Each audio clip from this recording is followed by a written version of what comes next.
we do a mic check, please? Hey everybody, welcome back to the Ducks Unlimited podcast. I'm your host, Chris Jennings. I'm your host, Dr. Mike Brazier. My name is John Gordon. I'll be your host. And I'm your host, Katie Burke.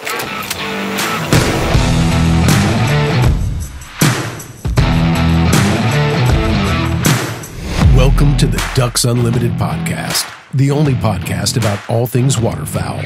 From hunting insights to science-based discussions about ducks, geese, and issues affecting waterfowl and wetlands conservation in North America. The DU Podcast, sponsored by Purina Pro Plan, the official performance dog food of Ducks Unlimited. Purina Pro Plan, always advancing.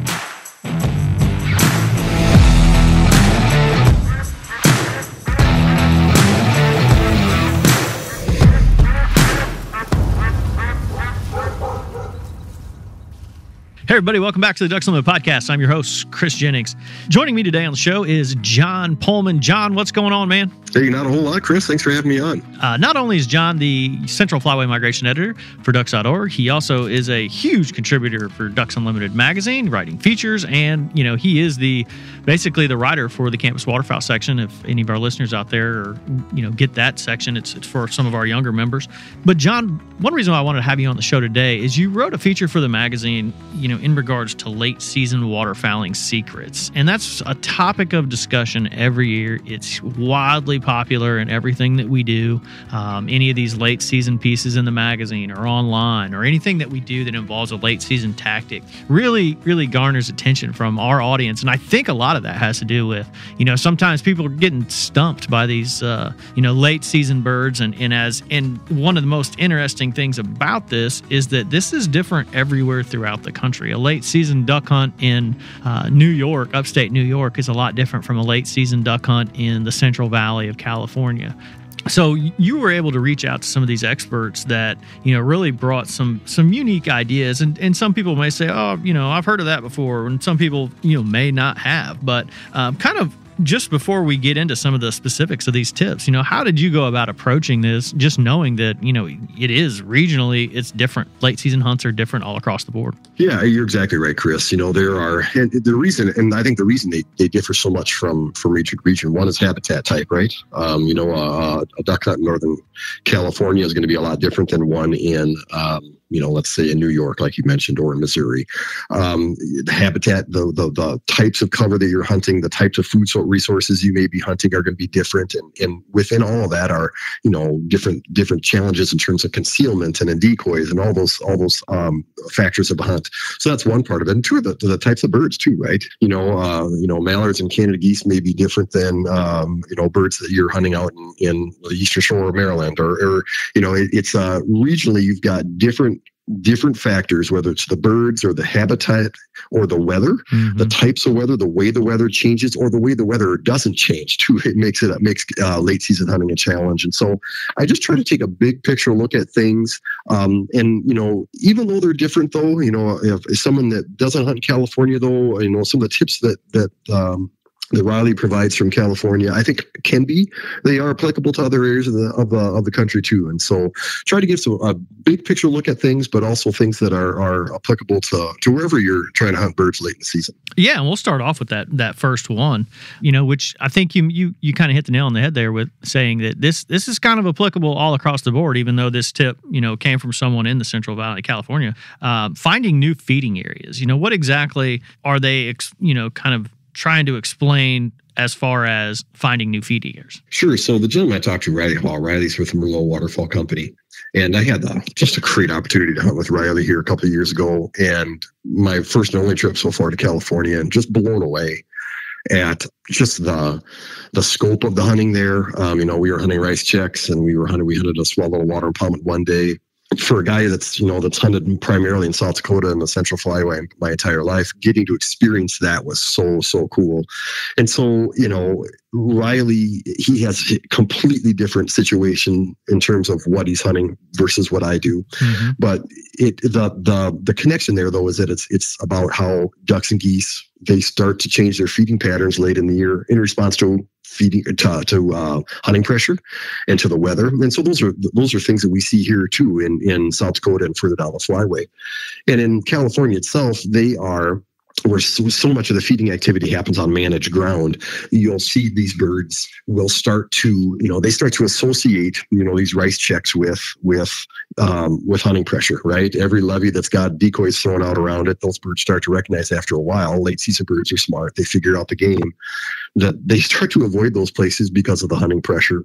And so they start to look for these little nooks and crannies in kind of out of the way places to feed and to rest during the day. And so a lot of times these are fallow fields that were not planted, that have been sitting idle all year, and that maybe have not had any active management on them in terms of water.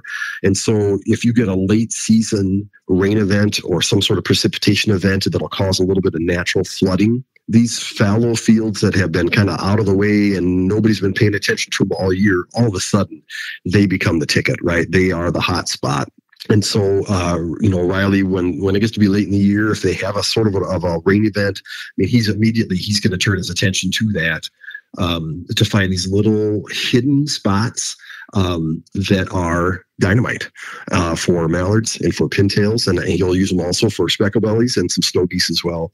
And it just becomes the ticket for them at that time of the year. Yeah, and that's not really a whole lot different than anywhere else in the country. I'm just kind of, running through my head, Arkansas is very similar. Those ducks start getting into some little bit smaller water. They start really, really steering clear of decoys, those slight changes. But really, when you kind of mentioned, get a little bit of new water, that new water. And typically, we, especially when I say we, this kind of mid-south region, we typically do get some new water, late December, early January. We're prone to some late winter thunderstorms that put some new water on the landscape, and that's the kind of things that hunters really need to key in on. I think it's interesting that he's in the Central Valley doing this, and that's a pretty heavily hunted area too. So and like you mentioned, ducks learn pretty quick. They figure it out.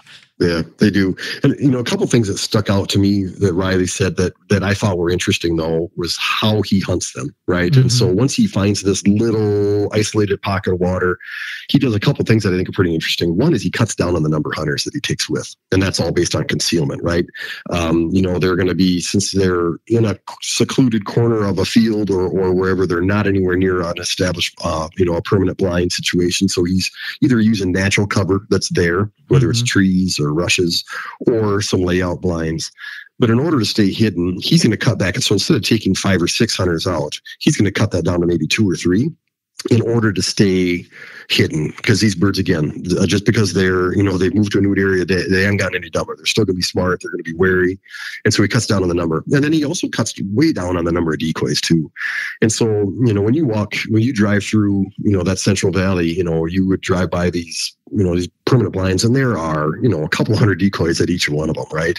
And you see that in Arkansas too, or any other place where you've got, permanent established blinds, these great big, huge decoy spreads.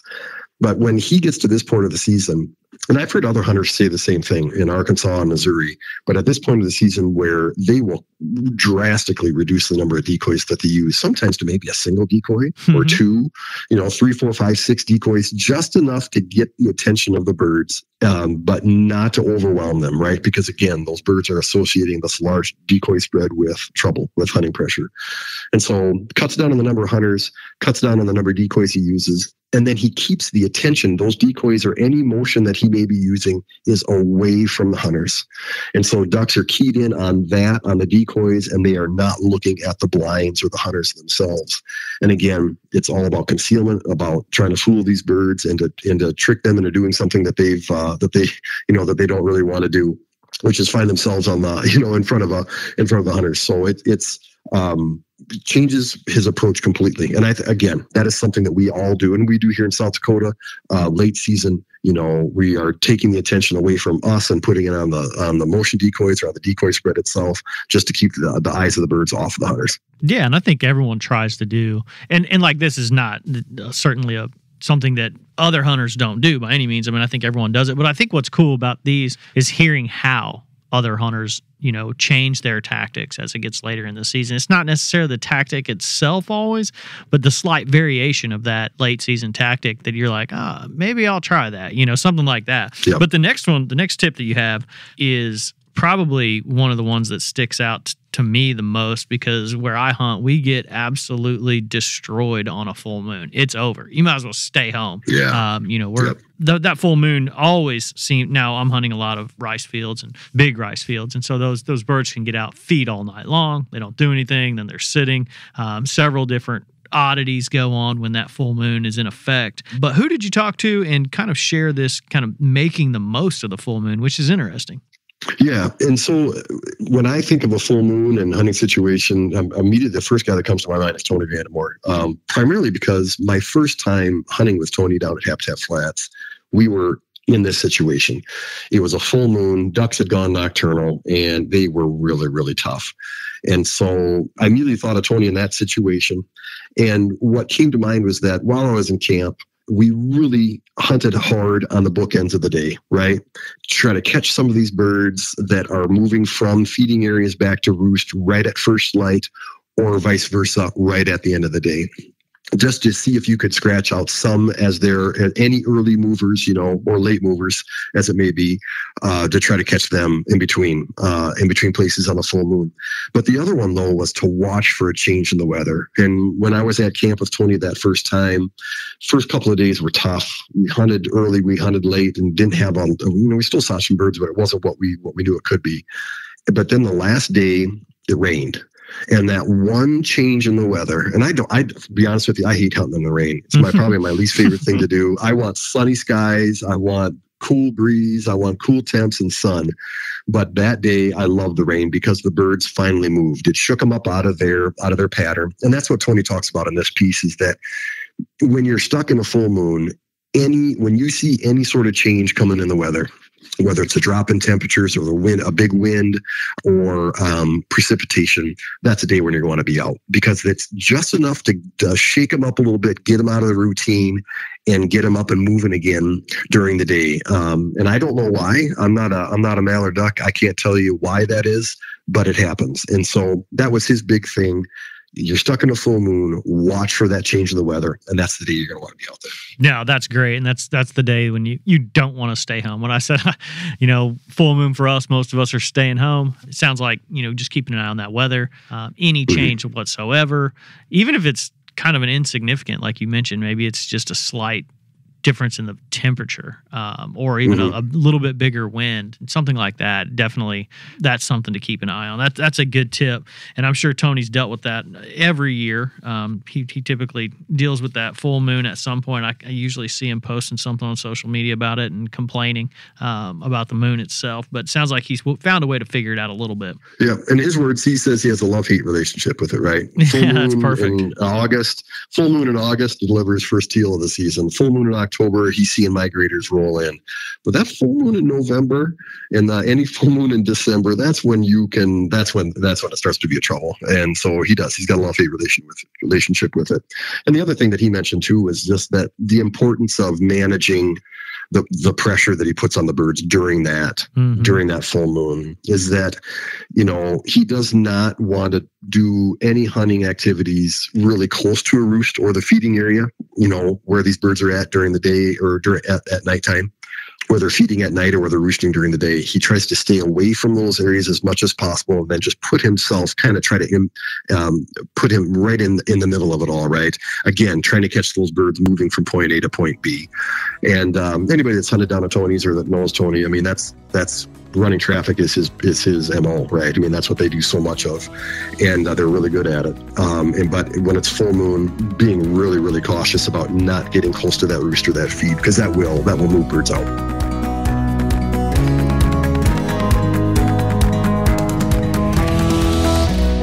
Stay tuned to the Ducks Unlimited podcast, sponsored by Purina Pro Plan, after these messages.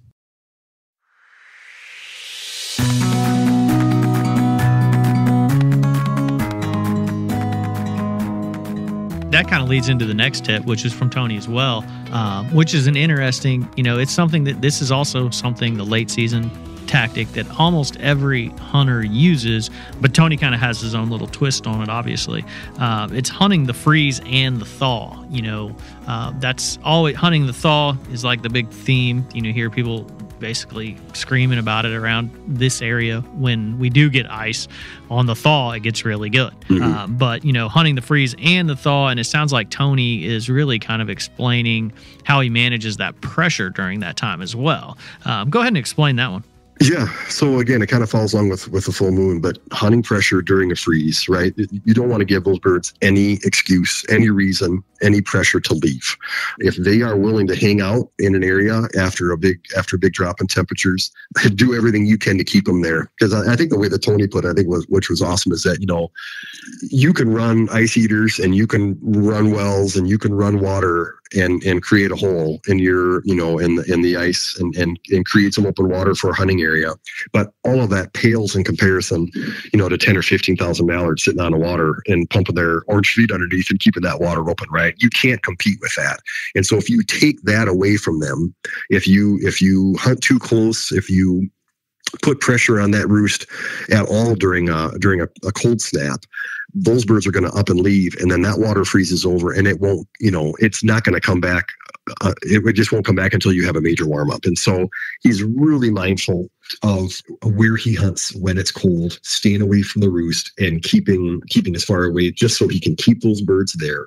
In the actual hunting itself, he's hunting a really, really short window, again, to minimize that pressure. And so he is, birds tend to leave during the warmest part of the day. And, they want to stay on that water to keep it open as long as they can. And when the temps reach the apex, wherever that is for the day, then they're going to hop out, they're going to hit the corn or whatever to try to grab some food. And so he's just going to target that one small window, again, to stay out of the field, to give those birds a chance to get something to eat, to rest. And he'll target them for a small window and then get out of there. Again, not hunting to sundown, give those birds a chance. You may not end up shooting as many per day, but in the big picture, those birds are going to hang out so that when that thaw does happen, you can take advantage of it, right? And then you can lay the coals to them again and put the herd on. But until then, you really got to manage that pressure. Yeah, I hear a lot of people talk about that, in these times of not necessarily severe weather, but, when the big freeze is coming, some guys are doing some midday hunts, and that's what it sounds like Tony's doing. He's spending probably an hour and a half in the blind, midday hunt, shoot a handful of ducks, get out, don't pressure them too much. Yep. We've done that several times in Arkansas, trying to, get in and get out without disturbing as many ducks as we, try and basically just keep a low profile out there. I mean, that's what it's about. And it's something that's transferable to wherever you are, right? Absolutely. Coast to coast, north to south, east to west, it doesn't matter. Being honestly, hunting smart, right? Being smart about it, knowing, you're maybe not going to pile them up. You might pile them up one day, right? But then they're gone the next one. But so if you are patient with it and you are, you don't get too greedy with things, you can stretch things out until some more favorable weather patterns emerge, and then you can get after them again. Yeah. Now, so your next tip is from Rusty Creasy there at the Coca-Cola Woods. And we just had Rusty on, a couple months ago, really before the season started, kind of talk about some of his habitat management that he does, which was fun. But he is what he's describing here, and he's primarily hunting flooded timber, which is unique, but also the tip itself is kind of lends itself to anywhere in the country, but looking for ducks in hidden places. So these ducks are trying to get away. Yeah, I love talking to Rusty about this one. He has a way of describing it, and you can just picture it, right? He's talking about basically, if your duck hole and your duck spread and it looks like a duck hole and duck spread, chances are you're not going to be shooting any ducks. So he is going into the woods and he is finding these blowdowns and these areas that have some overhead cover where these birds feel they're out of the way, they feel safe, they're getting some food, they're getting some rest, but it does not look like a typical duck hole situation. And so he's keeping an eye out for, as the season progresses, watching these birds. And when they start to avoid the traditional areas, he's going out and finding them in these just little holes in the trees that they're dropping through. And if they find a spot that they want to get to, they're going to get there. And that's what Rusty's doing. He's finding just these little off spots that are out of the way. No one's paying attention to them. These birds have found them, and he's taking advantage of that sense of security, right? And so he's Rusty's pretty good at it, I think, too. Yeah, and I like, the way that he kind of describes, you kind of look at some of these areas and you're like, there's no way a flock of mallards can get in here through these trees. But he mentions, like, if they want to, they will. And I've seen that firsthand, hunting some of the public areas there in Arkansas later in the season. And you're hunting an area where you kind of look up and you're like, I can't even, there's no hole here. But then you turn around and there's ducks just pouring through the trees and they're getting in. They can get in. Yep. You're not able to see exactly what they're looking at as they're finding these holes. But that's a pretty good tip, like you mentioned, even for someone who's not hunting timber necessarily, trying to find these holes where ducks are just trying to get away. They're trying to get into these secluded, whether it's a buckbrush slough or even like a cattail slough that's open with a spring or something where, you wouldn't typically hunt, but that's where these ducks are trying to get into. And they're doing that for their own good. You just have to try and figure out where those places are. Yeah. Like I've had conversations with Luke Naylor with Arkansas Game Fish, and in their aerial surveys, Arkansas in December, just his surprise at where they're finding them, right? Where they're seeing these birds and how they react to pressure. And, you wouldn't think a mallard duck could make it that hard, but they can, and it's one of those things though, that if you want to have some success late in the year, it takes a little extra work to find these spots. One of the things that Rusty says though, kind of a word of caution is that in some of these areas, especially in flooded timber, but it works in other places too, being mindful of the wind direction, and that there are certain days where that hole is going to hunt best. There are certain days where it takes a certain wind direction, maybe for the birds to access it at all. In my case up here in South Dakota, wind direction, if these birds are coming from a certain roost or they're coming from a close roost, or in a bad wind direction is going to spook the roost, things like that. Being really mindful to hold off on hunting it until you get the right conditions, and then take advantage of it, right? And so just kind of another little point that he has that I think, again, is applicable to waterfowl hunters across the country. Yeah, absolutely. The next tip you have is follow rising and falling water. Now, this is, again, this can go all across the board. I mean, any change in water depth on some of these, even just, agricultural fields, can make a huge difference. But, flooded, any kind of floodplain habitat, whether it's timber, anything like that, this rising and falling water can make the difference. And you really have to keep your eye on that. And that's what the guys who are really successful hunting, especially, some of the big public grounds in Arkansas where I'm, and other states, I refer to Arkansas because I'm over there more. But, any state, any of these guys who are really good at hunting river systems, things like that, their apps on their phones are watching water level all season long. Yep. So exactly, kind of get into the tip that you had there, which I think will really describe a good tip for all across the country. Yeah. So, Rusty talked about water on the rise and on the fall, like you mentioned, and that those ducks will be right on the edge of that, right? Because they have the ability to move to find the exact conditions that they want, right? They don't have to go to the same buffet line every single day. They are going to follow that water. So it's freshly flooded. And I'm assuming, a duck is thinking there's fresh water on that. Nobody else has been in there even grabbing at the acorns underneath, or whatever, kind of food resources are there. They're going to be there to be the first ones to take advantage of that, right? And so he is watching that water level on his farm, or where, in Coca-Cola Woods where he's at, watching that water level, and he's going to follow it.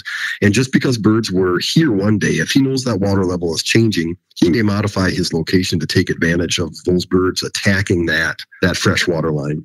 And then the opposite is true too, right? That as the water falls, those birds are going to stay on the edge of that. And it may be something where it's day to day. This is a little outside of my wheelhouse. We don't have a lot of flooded timber, in South Dakota. We do deal with some floodwaters from time to time, and you will notice that, I guess, when I have that, as that water falls out, those birds are on the move, right? And so, in Rusty's tip, he just talks about, your water goes out of the woods one day, and your mallards are going to follow that water downstream and until it finally bottoms out, right? And then they may come back to more traditional areas. But until that water is back in the banks, those ducks are going to follow that all the way downstream. And so it means you have to modify if you can move locations to do so. or be patient until it does go back into the banks. And like you said, those ducks may come back to utilize some more traditional resources. But ducks love change. They love that new water. They love those new food resources. And again, I think it's about survival. It's about, they know that they can access food to put on some pounds to make it through the winter, to get back to the breeding grounds. And so they are going to be on top of it as soon as they can. And so, like Rusty says, you yourself have to stay on top of it too, to be able to follow them and find them. Yeah. And I think that's a good point. And, one of the overarching themes with almost all of these tips kind of relays back to scouting. You have to know what the water is. You have to know where these ducks are on the moon. You have to know where they're sitting for that freeze and the thaw. I mean, having that knowledge is key. And so I think that's a good thing just kind of to add in. All of this has to do with being able to observe these birds, scouting, spending the time, know what they're doing and what they're not doing, really. So, that's just one thing I wanted to add. But also, before we get you out of here, I wanted to see, we talked about some of these tips, but I really wanted to see, South Dakota. There's a lot of hunters up there, late season South Dakota, where you're at, right in your backyard. What's your go-to late season tip? I think this is going to be odd. There's a number of them, but the one that I would say is probably sleep in and have breakfast, because late season here, and when I'm talking late season for me, it's primarily we're talking field feeding mallards. That's for a late season hunt. It's probably one of the more popular options that we have here in the state. But late season, there is a tipping point in our temperature, our overnight temperature, where those ducks will abandon a morning feed and they will go to a afternoon feed only. And those are the most glorious days, because they mean that you can sleep in and you can go have some breakfast, and, you can stroll out to the field at 10, 11, 12 o'clock, get things set up. And then it's showtime in the afternoon. There are very few. My favorite thing is mallards over the water, but a close second is a November or December, a late season, sunny sky, bluebird day, cold temp, little breeze, cornfield mallards. I mean, it is a thing of beauty. And so that's probably my big thing is to watch those temperatures and know there is absolutely zero reason. If you had an overnight low of 9 degrees or 12 degrees and these birds are on some open water, they are probably not. There's a 99% chance they are not coming out to feed at sunrise. And sleep in. Take advantage of it and hit them in the afternoon, because that's when they're going to be out there. Nice. I like that. I like that tip. That's perfect. Catch a little breakfast or maybe some extra sleep, and shoot the midday or late afternoon, however you want to do it. That's a pretty good one, John. Yeah. Well, John, this has been great. I think we've covered a lot of late season tactics for people, and I think some of our listeners can kind of assume or maybe spin off some of these, even though some of them may be a little regional. They are applicable all across the board and all across the country. So this has been fantastic, and we'll have to get you back on here real soon, John. Sounds good. Thanks, Chris. I appreciate it. I'd like to thank my guest, John Pollmann, the contributor of Ducks Unlimited magazine and Ducks.org, for bringing to light some of these late season tips for hunters to use as the temperatures drop and winter really kind of sinks in throughout the country. I'd like to thank Chris Isaac, our producer, for putting the show together and getting it out to you. And I'd like to thank you, the listener, for joining us on the DU podcast and supporting wetlands conservation. Thank you for listening to the DU Podcast, sponsored by Purina Pro Plan, the official performance dog food of Ducks Unlimited. Purina Pro Plan, always advancing. Be sure to rate, review, and subscribe to the show, and visit ducks.org/DU Podcast. Opinions expressed by guests do not necessarily reflect those of Ducks Unlimited. Until next time, stay tuned to the Ducks.